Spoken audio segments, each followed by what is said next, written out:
Bonjour tout le monde, c'est Margot, j'espère que vous allez bien, perso moi ça va. Du coup aujourd'hui on se retrouve pour un nouvel épisode et aujourd'hui je suis de retour pour vous parler du drama chinois Lost You Forever saison 1 qui est un drama du coup chinois, 39 épisodes qui date de 2023 et disponible sur Viki. Si jamais le drama est issu d'un roman et j'ai bien précisé saison 1 car il y aura une suite et en tout 70 épisodes.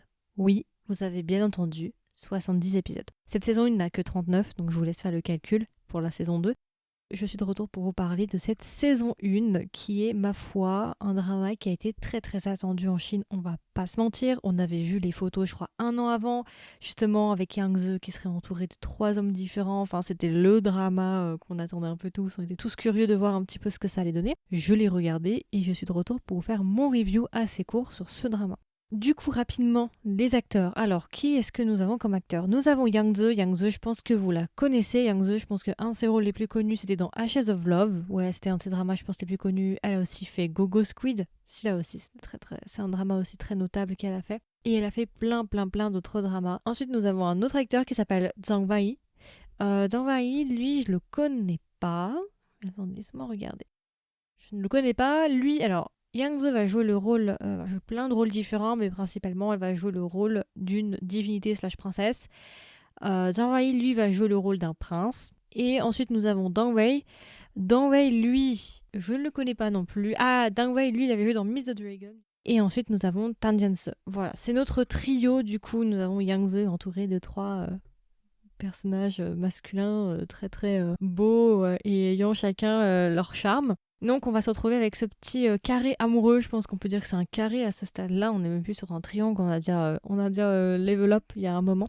Donc du coup ça va être nos 3 personnages principaux. Alors rapidement je vais la faire super courte parce que c'est un drama hyper long, hyper compliqué, j'ai pas envie de vous embrouiller, surtout pour ceux qui connaissent un petit peu, qui découvrent le milieu des CNCA, j'ai pas envie non plus de vous démoraliser. De quoi parle rapidement Lost You Forever ? Très rapidement. Donc du coup on a notre personnage féminin principal qui s'appelle Xiao Yao et en fait on nous explique qu'elle est la fille d'une divinité et en fait elle est une immortelle comme vous voulez et en fait elle est la fille de quelqu'un de très important dans le monde des divinités. Ok. Elle a grandi toute son enfance avec un autre personnage qui s'appelle Tiang Xuan qui est lui le fils du roi en fait des divinités. Enfin c'est un peu compliqué mais en gros il y a un royaume particulier, ok. Et les royaumes particuliers, leur monde à eux est divisé en plusieurs territoires. Et dans un des territoires dans lequel ils vivent, t'as Xiao Yao qui est la fille de quelqu'un d'extrêmement important, je crois que c'est le dieu de la guerre si je dis pas bêtise. Et de l'autre côté, on a Xiang Xuan qui est lui le petit-fils du roi actuel. Ces 2 enfants-là, au début du drama, ont grandi ensemble, donc sont 2 immortels. Ils ont passé toute leur vie ensemble, en tout cas toute leur enfance ensemble. Et ce qui va se passer, c'est que pour certaines raisons, ils vont se retrouver séparés à l'enfance. Et je crois qu'il va y avoir 300 ans qui va passer. Et malheureusement, Xiao Yao, au bout de 100 ans, je crois, va disparaître mystérieusement.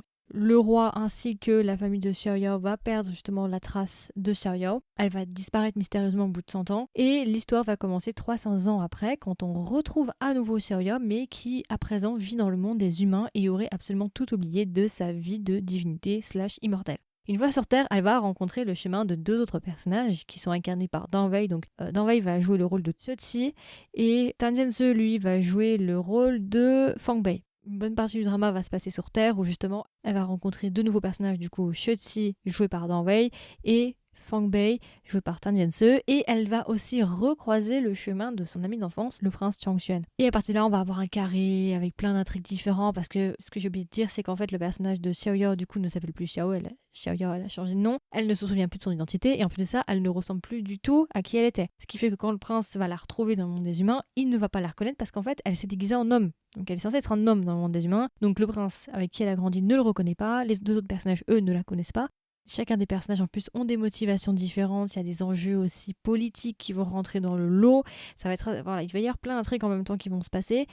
Et les choses vont se compliquer un peu. Voilà, il va y avoir chaque personnage a ses propres motifs. Et parfois, certains des personnages ils vont se clasher parce qu'ils n'ont pas les mêmes ambitions. Et parfois même, ils ont des ambitions divergentes. Donc on va avoir un carré amoureux avec justement notre pauvre Xiao Yao qui va se retrouver au milieu et qui va avoir le choix entre 3 hommes différents. Donc on a un prince, Tsueqi qui est lui un homme mystérieux, on sait pas trop, il a un passé assez mystérieux. Et de l'autre côté on aurait une divinité un peu comme un dragon mais pas tout à fait, c'est un serpent à 9 têtes je crois que c'est ça, qui est du coup incarné par Tan Jian-se et qui est censé être Fang Bei qui est un être mythologique ou qui est un être surnaturel. Donc voilà, elle va avoir le choix entre ces 3 personnages-là. Et voilà, on va du coup suivre leur péripéties sur le monde des humains. On va essayer de voir aussi qu'est-ce qui s'est passé par rapport à Xiao Yao, pourquoi elle est devenue un homme. En tout cas, elle s'est transformé en homme dans le monde des humains? Pourquoi elle a perdu la mémoire? Qu'est-ce qui s'est passé? Enfin voilà, avec qui est-ce qu'elle va finir? Voilà, c'est à peu près tout pour Lost You Forever saison 1. Je ne vais pas aller plus loin.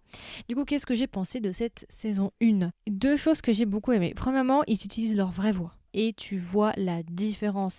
Le prince Changchuan utilise sa vraie voix. Tang Wei, lui, il utilise sa vraie voix. Et Yang Ze, elle utilise sa vraie voix. Donc ça fait plaisir parce que ça aide énormément pour s'immerger vraiment. C'est au moment où ils utilisent leur vraie voix dans les dramas que tu te rends compte à quel point la voix d'un acteur, c'est important pour t'immerger dans une histoire et pour rentrer dans l'histoire, être à fond dans les dialogues, dans les embrouilles, dans les altercations, dans ce que vous voulez. C'est tellement crucial. Tu vois une différence énorme. Donc déjà, énorme point positif. Autre chose notable que je veux quand même vous donner, peu importe ce que vous allez entendre par la suite, mon avis sur le drama, il y a quand même quelque chose que je veux que vous gardiez en tête une fois que vous avez écouté mon épisode.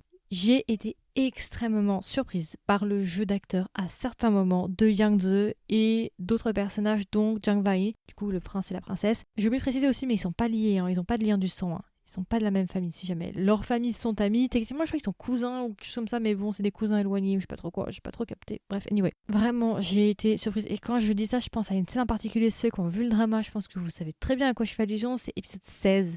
Je vous dis, j'ai été choquée par Yang Ze. Parce qu'en fait, le truc, c'est que Yang Ze, c'est une très très bonne actrice, c'est une actrice vétéran. Et en fait, souvent, ce qui lui est reproché, c'est de tout le temps faire des xianxia. Elle joue un petit peu toujours les mêmes rôles. On a eu Ashes of Love, on en a eu d'autres. Et c'est vrai que Yang Ze, c'est toujours les mêmes rôles. C'est justement tout le temps des xianxia. C'est la même chose avec plusieurs personnages masculins.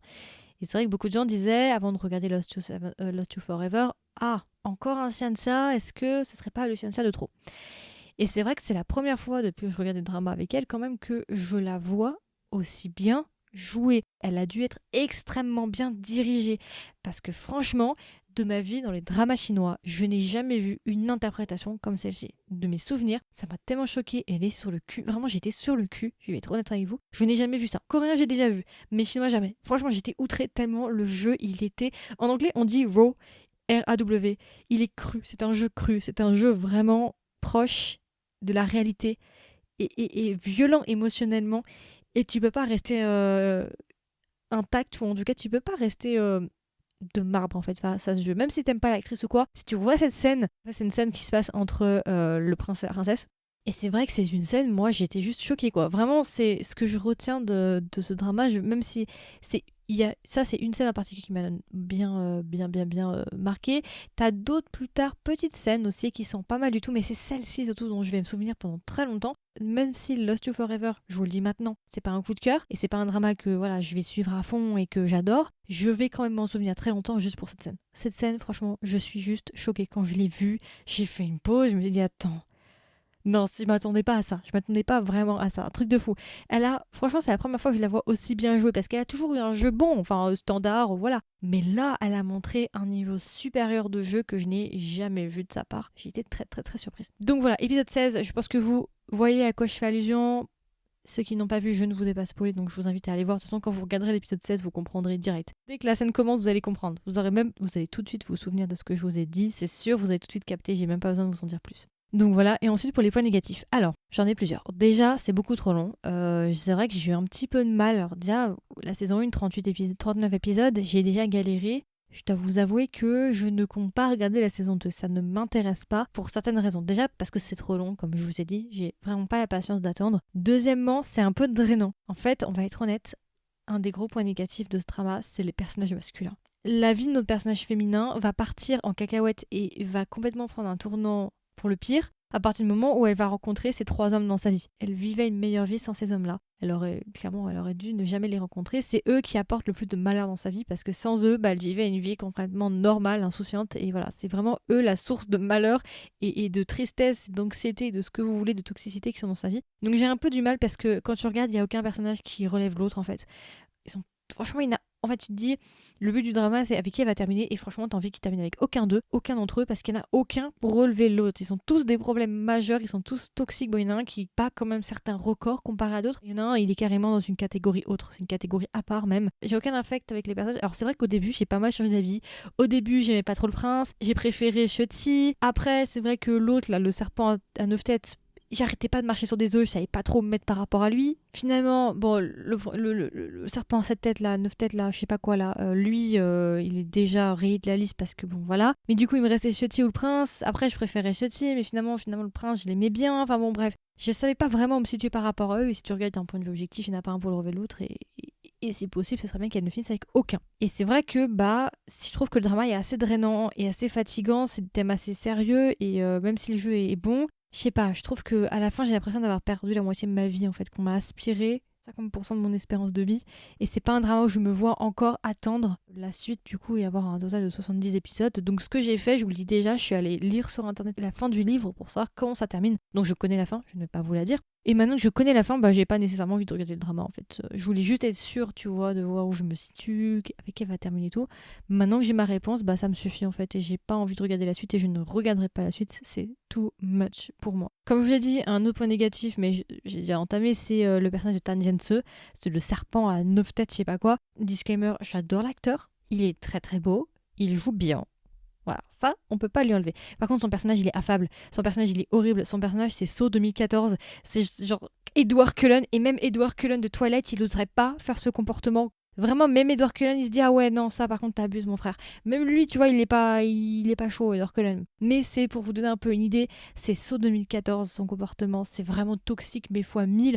Et franchement, les gens qui disent qu'ils aiment ce personnage et qui veulent qu'il finisse avec, mais je suis en mode, mais non, en fait, là, je sais qu'il est beau, je sais qu'il joue bien, mais il faut être honnête, il faut regarder les choses de manière objective. Ce personnage, c'est un danger ambulant. Dans la vraie vie, t'appelles les flics, tu le mets en prison, entre 4 murs, 5, même si tu veux, mais tu le laisses pas gambader comme ça en liberté. C'est pas un personnage sans d'esprit. Donc personnellement, son personnage, je ne peux pas l'aimer, même si moi je fais une distinction entre le personnage et l'acteur. J'adore l'acteur, j'adore son jeu, il est très très beau, mais son personnage il est horrible. Franchement, à chaque fois son personnage, il me met mal à l'aise en fait, parce que t'as envie de l'apprécier, mais c'est impossible que tu l'apprécies parce que la seconde d'après, bim, il va faire un truc, mais vraiment, mais horrible, mais vraiment horrible, qui bat toutes les notions de moralité possible et imaginable, du bien et du mal. Alors je sais que le monde n'est pas blanc ou noir, il est gris, on est bien d'accord, mais lui, c'est un niveau supérieur. Donc voilà, je ne peux vraiment pas cautionner son personnage, je comprends même pas déjà comment ce personnage-là, il peut être autant aimé, apprécié, en mode « Oh là là, faut qu'elle termine avec lui ». Non, mais ça va pas ou quoi ? Bref, anyway, on va pas passer 20 ans là-dessus. Je pense que vous avez compris mon point de vue. Donc voilà, je ne vais pas regarder la saison 2 parce que j'ai pas envie et ça me met pas forcément dans un bon état d'esprit. Même malgré le fait qu'il y a une scène qui m'a beaucoup marqué, je vais m'arrêter là pour le drama. De toute façon, je sais très bien avec qui elle termine, donc ça m'intéresse pas plus que ça. Alors du coup, si je devais recommander le drama à un ami ou une amie, qu'est-ce que je lui dirais et est-ce que même je recommanderais le drama ? Moi, je ne le recommanderais pas. C'est pas que je suis en train de vous le déconseiller, partir en croisade comme j'ai pu faire avec un autre drama ces derniers temps. C'est pas ça. Mais c'est juste que moi, ça ne viendra pas spontanément. Je ne vais pas vous le recommander parce que j'ai pas nécessairement passé un super bon moment en le regardant. J'ai passé certains bons moments. Il y a des moments qui étaient bien, comme la scène que je vous ai dit qui m'a vraiment mis sur le cul. Mais c'est pas... Globalement, ce n'est pas une expérience où, avec du recul, je me dis « Ah ouais, c'était un bon drama ». C'est un drama que j'ai regardé une fois et que je ne regarderai pas deux. Exactement comme Ashes of Love. Après, si vous aimez bien les dramas hyper longs, à rallonge, style Ashes of Love par exemple, entre autres, si vous aimez bien ce délire-là, que vous aimez les acteurs, allez-y, vous allez sans doute être content. Si les Scientia de 70 épisodes ne vous font pas peur, allez-y, vous allez sans doute aimer. Mais moi, personnellement en tout cas, j'avoue que c'était compliqué de le regarder quand même parce que, comme je vous l'ai dit, les trois gars, il n'y en a aucun... Il n'y en a aucun vraiment qui te donne envie en fait. T'as vraiment l'impression que t'as pris les trois pires qui existent et tu dois. C'est les trois qui se battent en duel. Il n'y en a aucun qui relève l'autre et c'est les trois pires options que tu peux avoir et t'es obligé d'en choisir une parmi les trois. Donc c'est un peu l'impression que j'ai. Donc voilà. Du coup, alors si je devais donner une note à Lost You Forever, combien est-ce que je lui mettrais ? Franchement, j'ai pas envie de lui mettre de note. Je sais pas quoi lui mettre. Faudrait faire diviser entre l'aspect visuel et l'aspect émotionnel que tu ressens quand tu le regardes. Je ne vais pas nécessairement laisser donner de note. Je pense que ceux qui me connaissent actuellement, je pense que vous êtes arrivés à une conclusion en m'écoutant. Vous devez vous situer par rapport à moi. Vous devez voir si vous allez le regarder ou pas. Donc voilà, moi je vous invite à vous faire votre propre avis. Testez, regardez le trailer, regardez si ça vous plaît ou pas. Et puis voilà, c'est pas un drama que je déconseille, mais c'est pas un drama que je conseille non plus parce que là c'est mes goûts, vous voyez. Objectivement, ça peut peut-être plaire à certains, mais c'est vrai que moi c'est pas un drama dont je mis à part pour la scène en particulier dont je vous ai parlé, sinon c'est pas un drama que je vais apprécier, qui fera partie de mes chancha préférés. Il y en a d'autres que j'aime beaucoup plus que ça. Donc en plus c'est très différent de ce que j'ai pu regarder récemment aussi, qui est Love You Seven Times. Love You Seven Times, c'est vraiment très léger, très coloré, très foufou. Ici c'est vraiment très lourd, beaucoup plus lourd je trouve, beaucoup plus sérieux, il y a plus de trahison, des choses comme ça, c'est un peu plus Donc voilà, c'est 2 salles, 2 ambiances, après à vous de voir ce que vous cherchez aussi. Donc voilà, c'est à peu près tout. Du coup c'était mon review, ma version courte sur le drama Lost You Forever, saison 1. Du coup, je ne ferai pas d'épisode sur la saison 2. J'espère quand même que ça vous a plu et que ça vous a intéressé. Et j'espère surtout que ça vous a aidé à prendre une décision. Est-ce que vous allez le regarder ou pas? Si vous l'avez vu, n'hésitez pas à me dire ce que vous en avez pensé. Est-ce que vous l'avez aimé? Qu'est-ce que vous en avez pensé? Est-ce que vous avez lu le livre? Est-ce qu'il y a des différences entre le roman et le drama? Ça m'intéresserait de savoir. Si vous ne l'avez pas vu, est-ce que vous comptez vous lancer dans l'aventure des 70 épisodes? Et puis si jamais aussi vous souhaitez être au courant des dernières sorties du podcast, n'hésitez pas à vous abonner et à laisser une note. Et puis voilà, écoutez, je vous souhaite une agréable journée ou une agréable soirée et je vous dis à la prochaine pour un nouvel épisode. Bye bye!